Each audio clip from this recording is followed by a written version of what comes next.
Le Somaliland, région séparatiste de Somalie, organise ce mercredi des élections générales. Le président sortant Moussé Bihi Abdi du parti Kulmiye Unité espère décrocher un second mandat. Abdirahman Mohamed Abdillahi du parti Wadani National est son principal adversaire. Mais quel que soit le vainqueur, de nombreux électeurs estiment que la question la plus importante pour le Somaliland, qui a déclaré son indépendance de la Somalie en 1991, est d'obtenir enfin une reconnaissance internationale.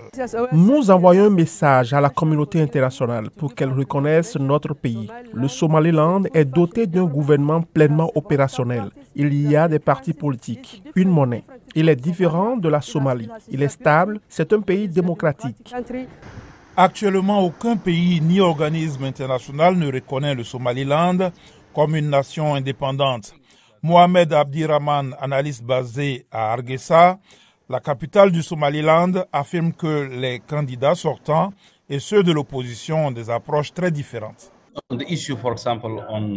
Par exemple, le gouvernement actuel rejette la question du dialogue avec la Somalie. L'opposition pense qu'il est important d'engager un dialogue avec la Somalie. L'un d'eux pense davantage à la confrontation, l'autre au dialogue. C'est une opinion. L'autre point de vue est le protocole d'accord que le Somaliland a signé avec l'Éthiopie.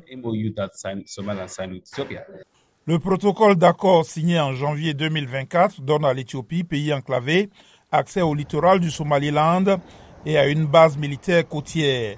Cette décision signale une volonté du Somaliland d'obtenir une reconnaissance et de jouer un rôle régional plus important. C'est un enjeu majeur, pas seulement pour le Somaliland, mais pour la région tout entière. Désormais, l'accord conclu avec le Somaliland va au-delà de l'aspect économique et inclut également certains éléments militaires.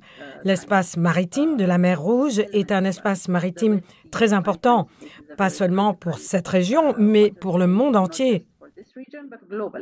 La Somalie est fermement opposée au protocole d'accord. La Chine, qui exerce une influence considérable dans la Corne de l'Afrique et qui doit faire face à son propre État séparatiste, Taïwan, s'est également prononcé contre l'accord. Mais selon Abdirahman, le protocole d'accord et le désir d'autodétermination du Somaliland ne disparaîtront pas, quel que soit le vainqueur.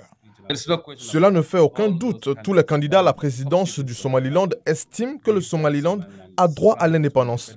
Demissier affirme que les gouvernements voisins sont réticents à reconnaître l'indépendance du Somaliland de peur d'encourager les mouvements sécessionnistes dans leur propre pays.